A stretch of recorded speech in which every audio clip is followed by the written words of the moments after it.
In the Paraguayan War, the Battle of Yatai was fought on August 17, 1865 between the troops of the Triple Alliance and the soldiers of Paraguay near Paso de los Libres, Corrientes, Argentina. The Battle of Yatai was the first major land battle of the Paraguayan War, and most important of the war's second phase. Background: following the declaration of war by Paraguayan President-Dictator Francisco Solano López on Argentina, the Paraguayans immediately attacked with two columns. The original plan was that the first column, commanded by Wenceslao Robles, would seize Corrientes, while a second column of 12,000 men, commanded by Antonio de la Cruz Estigarribia, would then advance to the east of Corrientes and capture Brazilian possessions on the Uruguay River. The primary focus of this invasion plan was the capture of Brazilian possessions, as this would prevent Brazilian expansion, a great concern of President López.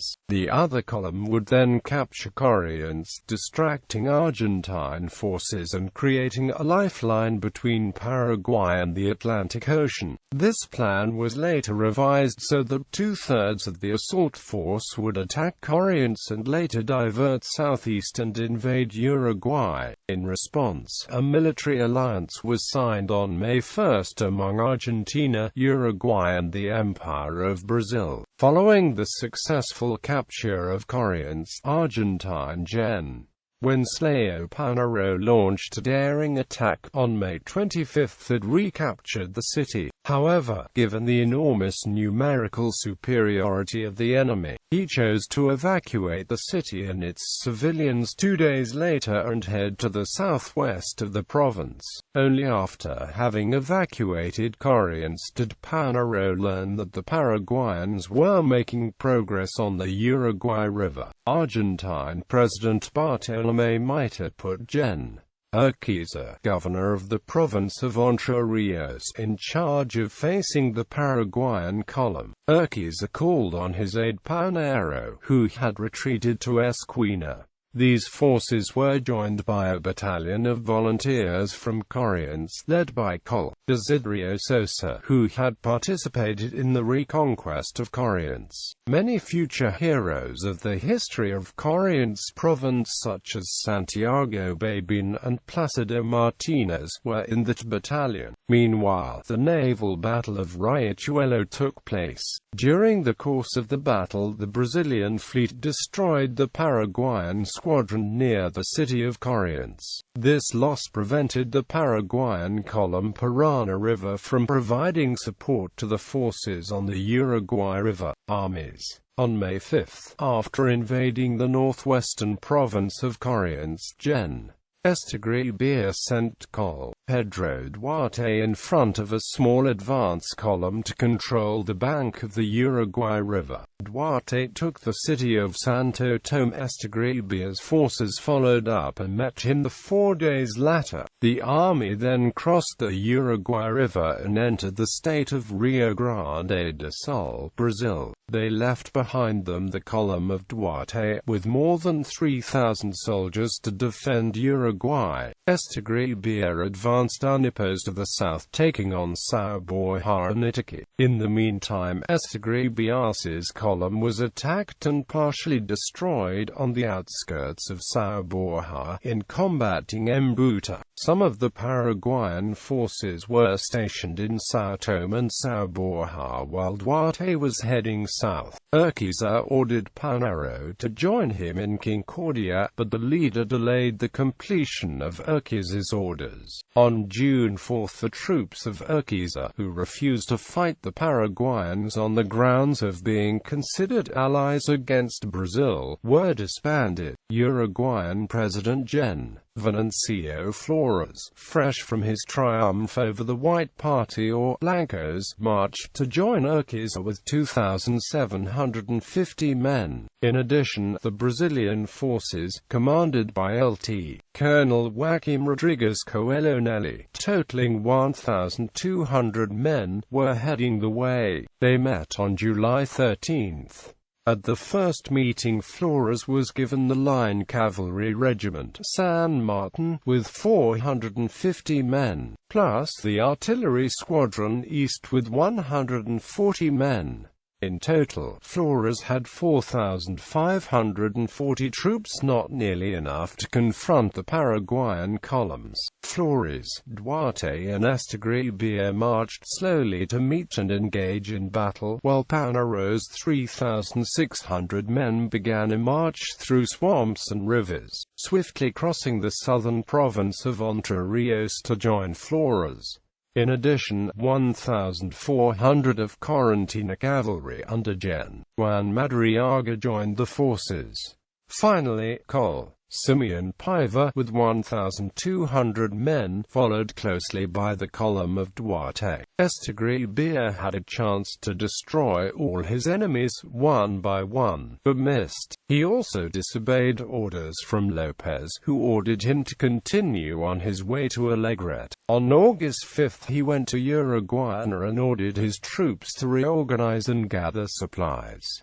The Brazilian forces of Gen. David Canabaro, too few to attack the column of 5,000 men of Estigarribia, were limited to camp near the city without being attacked by the Paraguayans. On August 2, Duarte occupied the village of San José de Restauración, now the town of Paso de los Libres. A week later he advanced and was defeated, suffering 20 casualties in the Battle of Chapquish. Given the news that all enemy forces were in pursuit, Duarte sought help from his superior, Gen.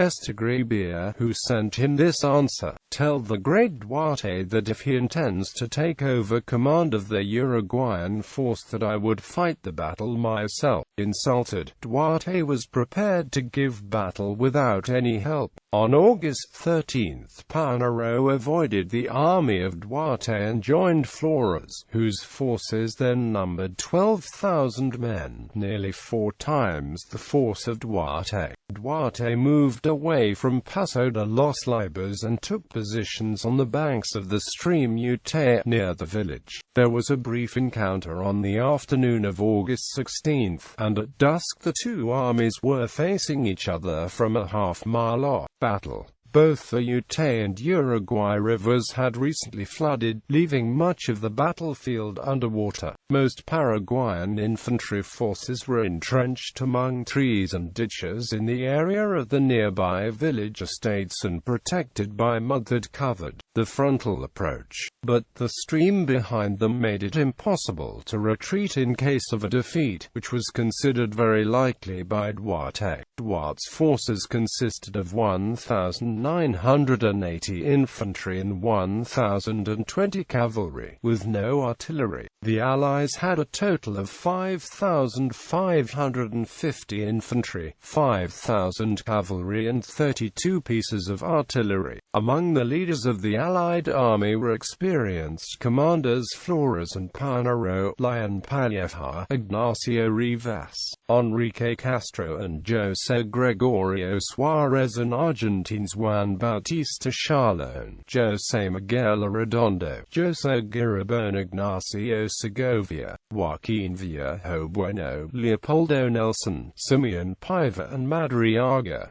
The battle began at 10 o'clock a.m., with an early attack on the Paraguayan positions by the Palleja Infantry Division. Duarte seized the opportunity and countered with almost all his cavalry, causing hundreds of casualties and forcing them to retreat. Faced with an increasingly bad situation, the cavalry division of Segovia attacked the Paraguayan cavalry, supported by Castro's Easton and Suarez. For 2 hours the battle was fought exclusively with cavalry. Duarte ordered a withdrawal maneuver, which finally enabled the Allied infantry to go into action, and although the numerical superiority was overwhelming, the Paraguayans fought with tenacity. When the battle was almost lost, Duarte tried a desperate cavalry charge, and in the fight his horse was killed. Panero himself demanded that Duarte surrender, which he finally agreed to do. A final Paraguayan force of infantry under Lt. Zorilla crossed the Yatay stream and was attacked by a cavalry unit of Suarez and Madariaga, who were attacked from the rear. A few hundred Paraguayan soldiers swam the Uruguay River, while the rest were killed or taken prisoner. In total, they suffered 1,500 dead and 1,600 prisoners, including 300 wounded. Consequences. Among the prisoners, Fleiuss found several dozen soldiers from the Uruguayan Blanco Party, supporters who had taken refuge in Paraguay who tried to wrest power in Uruguay from the hands of Fleiuss' forces. He ordered their execution as traitors. On September 18, after having assured the representatives of the Brazilian emperor that he would not surrender and would rather be buried under the rubble of Uruguay, Gen. Estegribia surrendered with little resistance. Soon afterwards, the Paraguayan forces occupying the abandoned city of Corrientes retreated to the north, and soon moved on to Paraguay. Almost all of the war following was fought in Paraguayan territory until the country's complete defeat in 1870, which resulted in the loss of 70% of the country's adult male population. A street in the city of Buenos Aires, in the district of Caballito, is named after this battle.